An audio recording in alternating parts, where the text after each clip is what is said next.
nós estamos entendendo que nós estamos trabalhando o Apocalipse, que ele se difere de outros textos da Bíblia. Por isso nós sempre, quando estudamos o Apocalipse, temos que verificar aqueles textos que têm a mesma classificação, como o livro de Daniel e outros textos, para entendermos o livro de Apocalipse, porque ele não pode ser entendido como uma carta paulina, porque ele tem uma característica própria.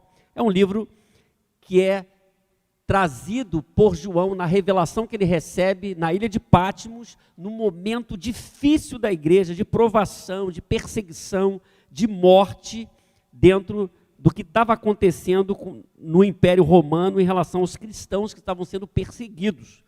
Por isso é um livro de esperança, não é o livro do medo, o livro da esperança.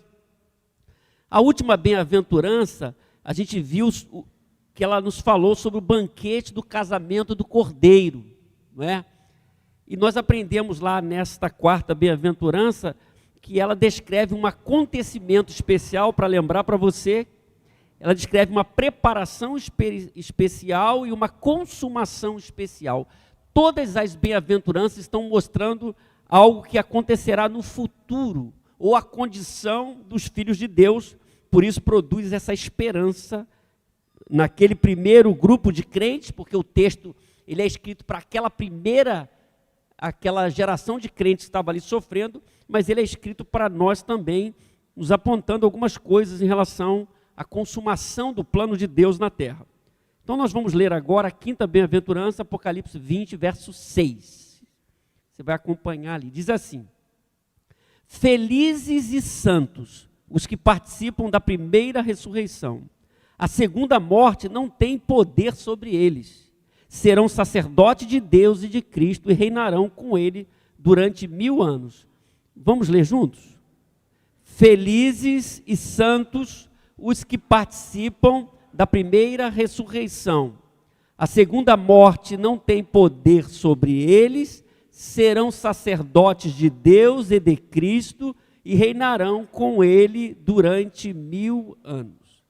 Essa bem-aventurança, ela tem um detalhe específico, porque todas elas falam do bem-aventurado, bem-aventurados, ou felizes. A NVI traz sempre essa expressão felizes ou feliz. Essa bem-aventurança, um detalhe dela é que traz um outro termo, diz felizes e santos, porque nós somos o povo separado, o convertido é o santo que foi separado. Felizes e santos os que participam da primeira ressurreição. O capítulo 20, ele está em meio a discussões teológicas sobre o que seria as palavras que são ditas no capítulo 20, se seria simbolicamente ou literalmente.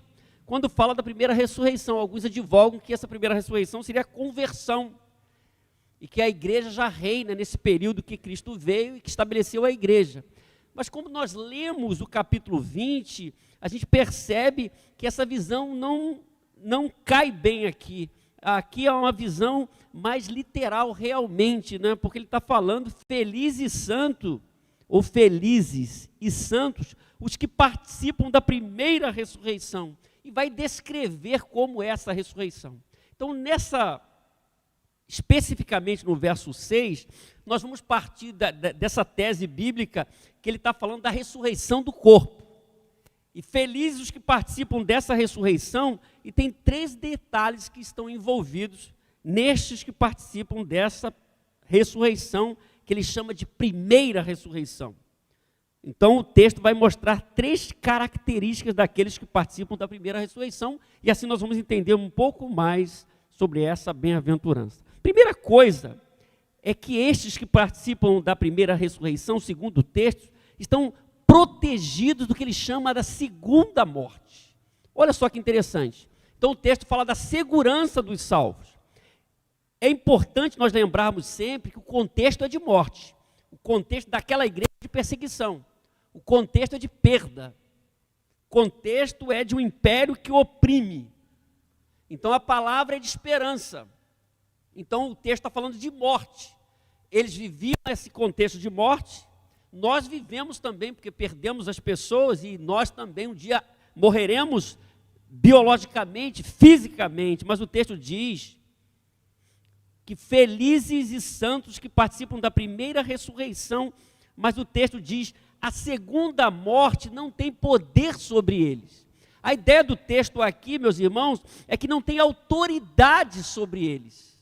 A segunda morte não tem autoridade sobre eles, por isso eles são santos e são felizes. Então, para nós entendermos aqui, a primeira morte seria a morte física, nesta vida, e a segunda, a morte eterna. O texto está dizendo que a segunda morte, que é a morte eterna, não tem poder sobre eles. Olha só, não tem poder sobre eles. Então, a linguagem é uma linguagem de esperança, de segurança para os discípulos de Cristo. A segunda morte não tem poder sobre eles. O texto está falando que há uma realidade de morte física, mas há uma realidade de morte eterna. É isso que o texto está falando e que a Bíblia fala. Então, morte física, os cristãos estavam enfrentando, mas não haveriam de enfrentar a morte eterna. Essa segunda morte, eles estavam protegidos. Então, para aquele contexto era importante, como para nós hoje. Por mais que nós não estejamos nesse contexto de perseguição, embora alguns crentes em algumas regiões do mundo ainda estão nesse contexto. Quando nós lemos o contexto do versículo 6, que fala disso, da segunda morte, essa expressão vai aparecer no capítulo 20, 14, que explica um pouco para nós. Diz assim: então a morte e o Hades foram lançados no lago de fogo, na condenação eterna, né? O lago de fogo é a segunda morte, a condenação final. No final da história, no julgamento de Deus, o lago de fogo é a segunda morte.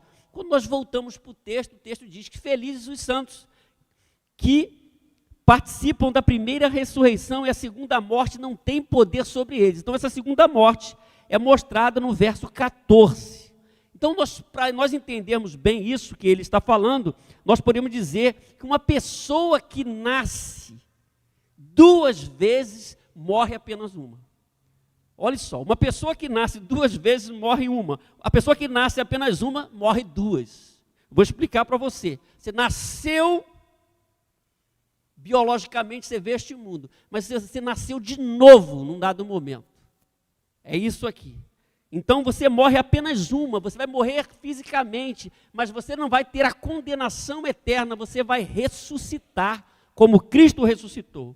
Uma pessoa que nasceu apenas uma vez, mas não sofreu a ação divina de transformação, ela há de morrer fisicamente e eternamente, se ela não entrega a vida a Deus. Essa é a ideia.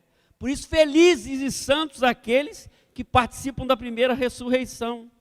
Quando Jesus fala à igreja de Esmirna, logo no capítulo 2, no início do capítulo do livro do Apocalipse, lá está escrito assim, no capítulo 2:11, olha só.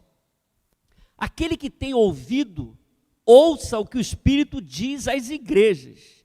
O vencedor, olha só, o vencedor, de modo algum sofrerá a segunda morte. Olha que interessante. Isso fala da nossa esperança e da segurança do salvo. Esperança e segurança do salvo. Se Jesus voltar, nós estivermos vivos, seremos transformados. Se Ele voltar, estivermos mortos, nosso corpo será ressuscitado. Essa é a nossa esperança.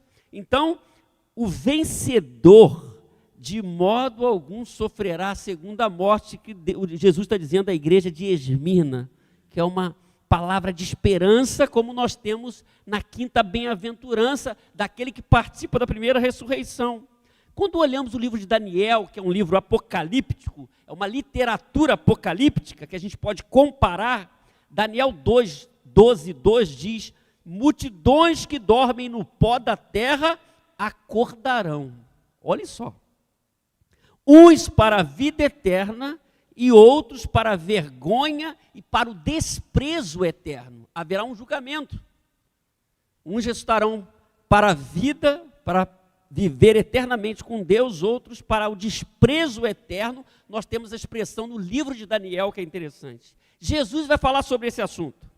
Em João 5, 28 e 29 está escrito: não fiquem admirados com isso, pois está chegando a hora em que todos que estiverem nos túmulos ouvirão a sua voz e sairão. Os que fizeram o bem, ressuscitarão para a vida. E os que fizeram o mal, ressuscitarão para serem condenados. Então ele está falando 2 tipos de ressurreição aqui. Quando nós voltamos ao texto de Apocalipse, nós temos a segurança, felizes e santos aqueles que participam da primeira ressurreição, porque a morte não tem mais poder sobre eles. Essa é a ideia. Quando nós ouvimos Jesus falar em João 5:24, ele diz: eu asseguro, quem ouve a minha palavra e crê naquele que me enviou, tem a vida eterna, não será condenado, mas passou da morte para a vida. Segurança. Por isso que uma pessoa tem que saber a sua posição, a posição que está. Qual é a sua esperança? Se ele é um salvo, se ele tem certeza da sua salvação. Paulo escreve no capítulo 15, na sua carta à igreja de Corinto, ele só fala da ressurreição. Ele diz no verso 26 especificamente que o último inimigo a ser destruído é a morte. Então essa ideia é interessante porque quando a quinta bem-aventurança fala que essa morte eterna não tem mais poder sobre o salvo. E Paulo diz no capítulo 15 que o último inimigo a ser destruído é a morte. Ele fala: onde está a morte? A sua vitória, o seu aguilhão. Para mostrar a segurança. Ele fala: se Cristo ressuscitou, nós vamos ressuscitar também. Então, meus irmãos, a pergunta que nós temos que responder: você está protegido em relação à segunda morte, da condenação eterna? Você tem segurança da sua vida em Deus, da sua salvação?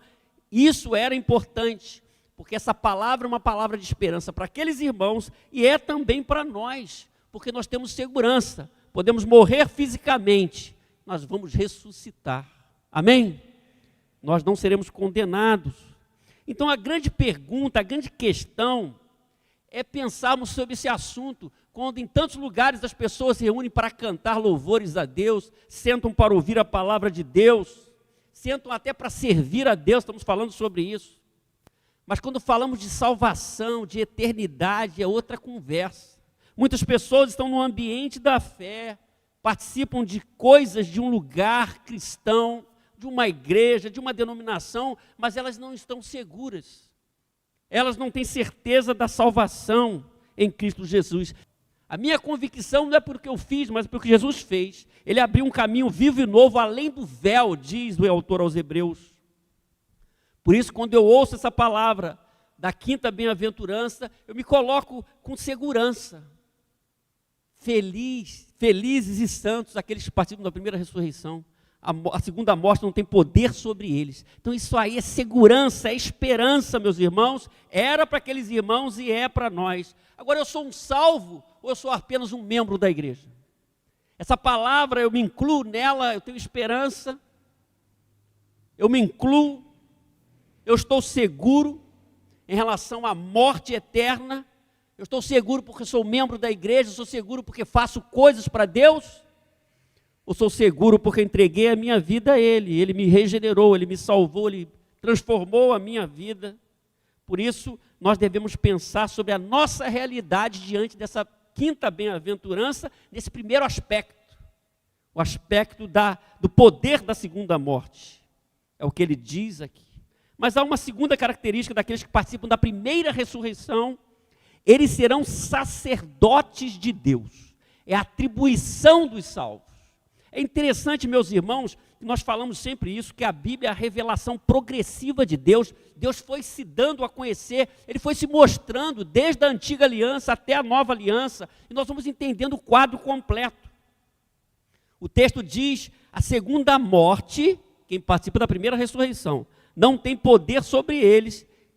E ele diz: serão sacerdotes de Deus e de Cristo.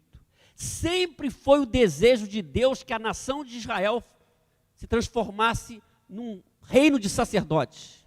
Lá em Êxodo está escrito, segundo livro da Bíblia, capítulo 19, ele diz o desejo de Deus para o povo de Israel: e vocês serão para mim um reino de sacerdotes e uma nação santa.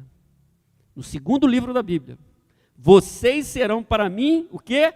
um reino de sacerdotes e uma nação santa. Sempre foi o desejo de Deus que o seu povo se transformasse num reino de sacerdotes. Quando nós chegamos no livro do Apocalipse, que tem uma característica própria, esse assunto volta com muita força. Além do que Pedro diz, vós sois a nação santa, o povo adquirido, o livro de Apocalipse, capítulo 1, versos 5 e 6 diz que ele nos ama e nos libertou das nossas, o que, irmãos? Dos nossos pecados por meio do seu sangue. Não é uma tradição que eu sou transformado, por meio do sangue de Jesus. E nos constituiu, ó. Uma pessoa só pode ser sacerdote se ele é constituído por Deus. Nos constituiu reino e sacerdotes para servir ao seu Deus e Pai. A Ele seja glória e poder para todos sempre. Aquele desejo do passado para a nação de Israel. Agora, a revelação aqui do Apocalipse está dizendo que Ele nos ama e nos libertou. É o passado, já aconteceu. A questão hoje é, eu sou um liberto de Deus pelo sangue do Cordeiro ou não? Ele nos libertou dos nossos pecados por meio do seu sangue e nos constituiu. Quer dizer, nós nos colocamos, temos essa atribuição agora como salvos, porque Ele nos colocou nessa condição. Nos constituiu sacerdotes. E a expressão é reino e sacerdotes para servir a Deus e Pai. Quando nós avançamos um pouco mais no capítulo 5, a expressão aparece novamente, mostrando esse desejo de Deus. Apocalipse 5:10 diz, tu os constituíste reino e sacerdotes para o nosso Deus, e eles reinarão sobre a terra. Olha só que bonita expressão. Reino e sacerdote. Então eu preciso entender o que eu sou diante de Deus.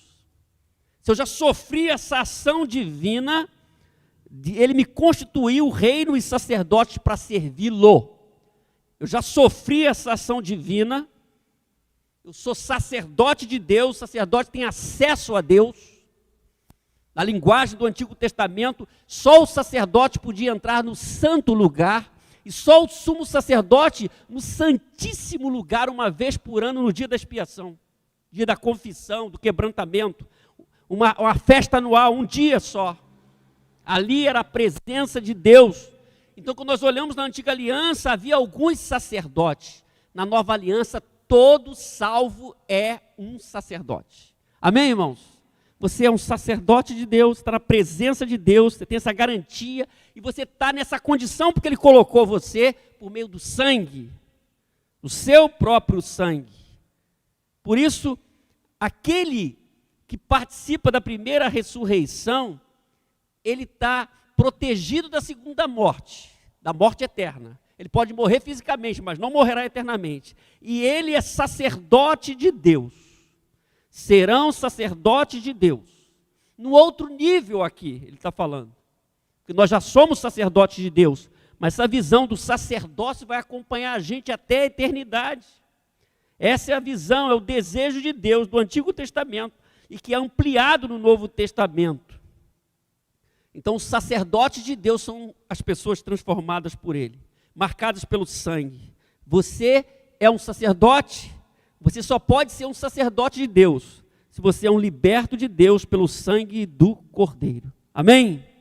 Mas a terceira característica daqueles que participam da primeira ressurreição é que eles reinarão com Cristo, é a expressão que aparece no capítulo 20.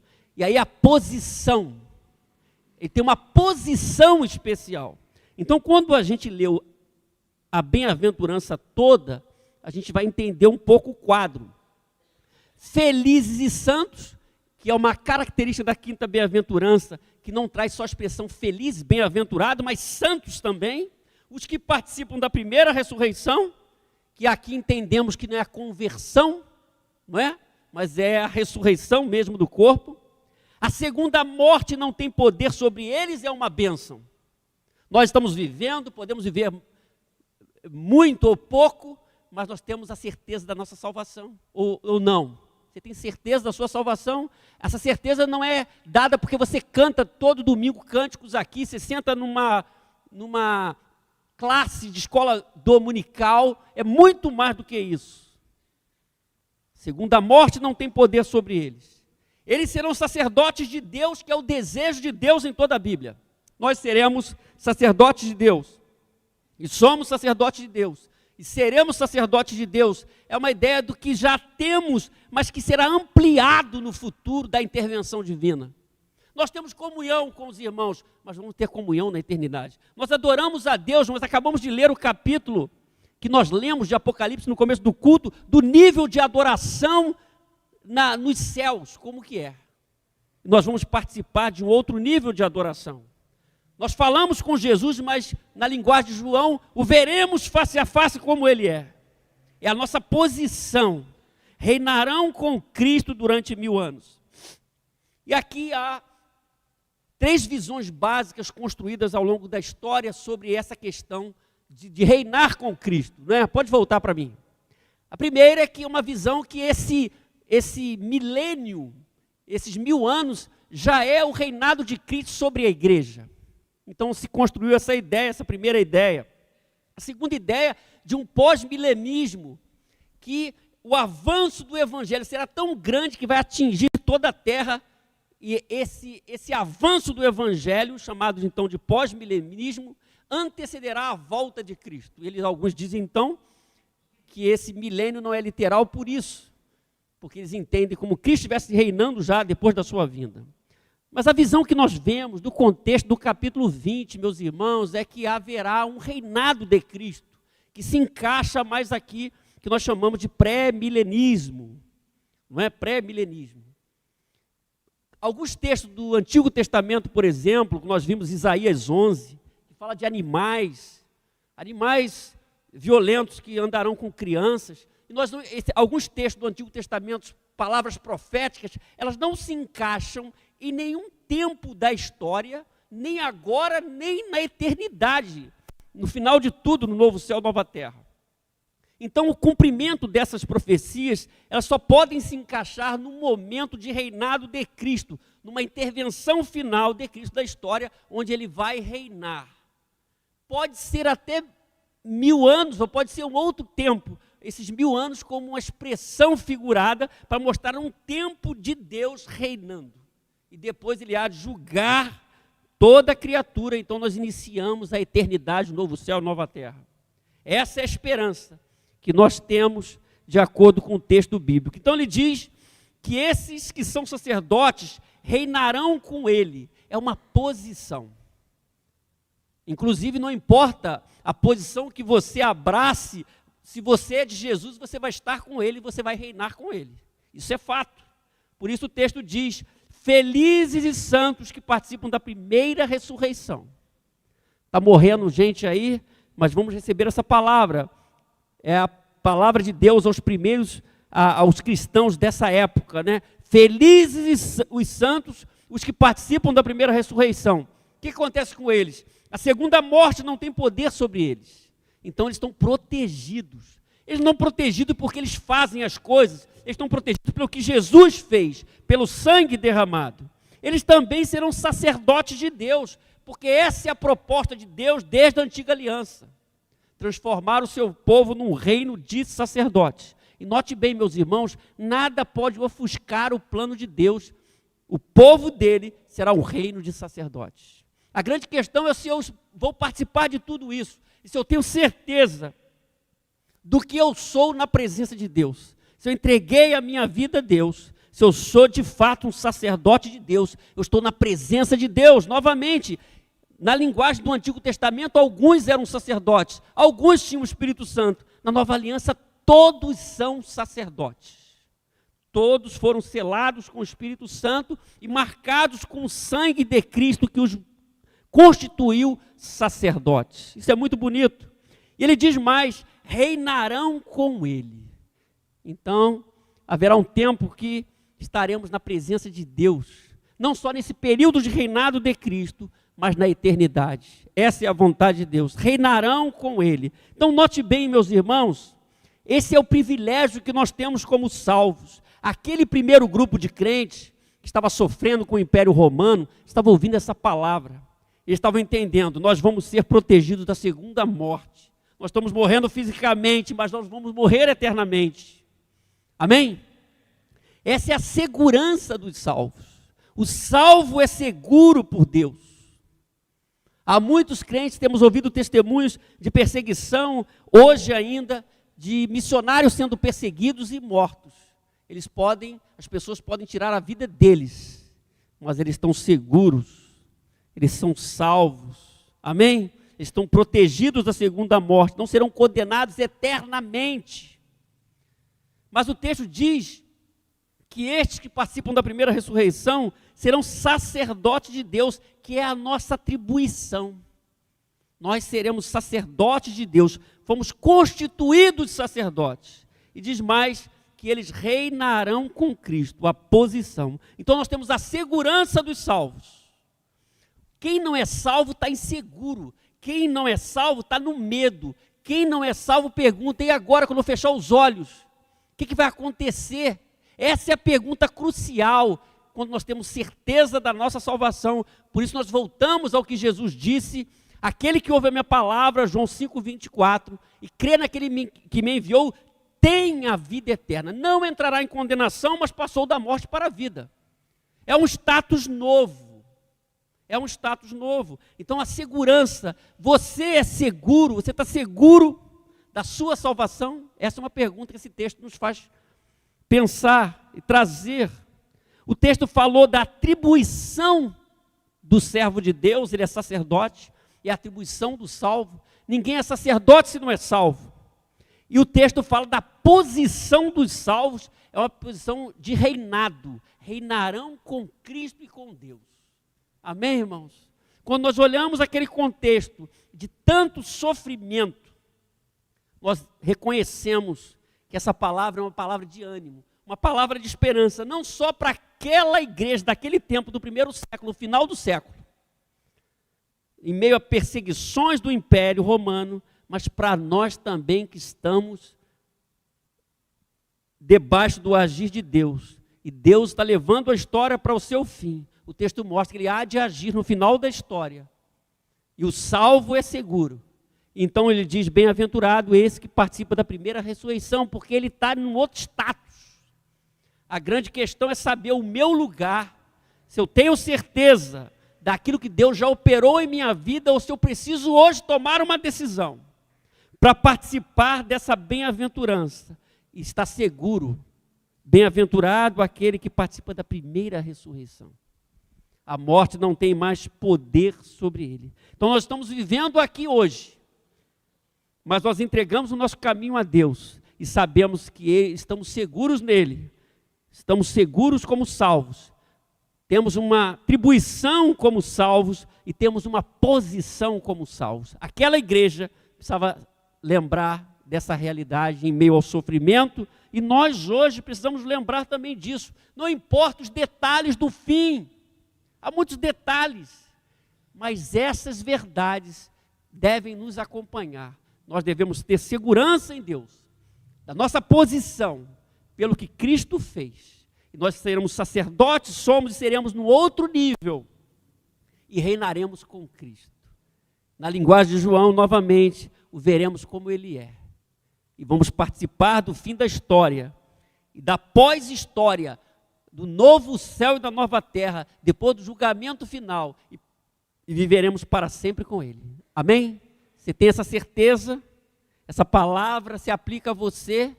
Você é um bem-aventurado e santo, pense nisso. Que Deus nos abençoe. Amém.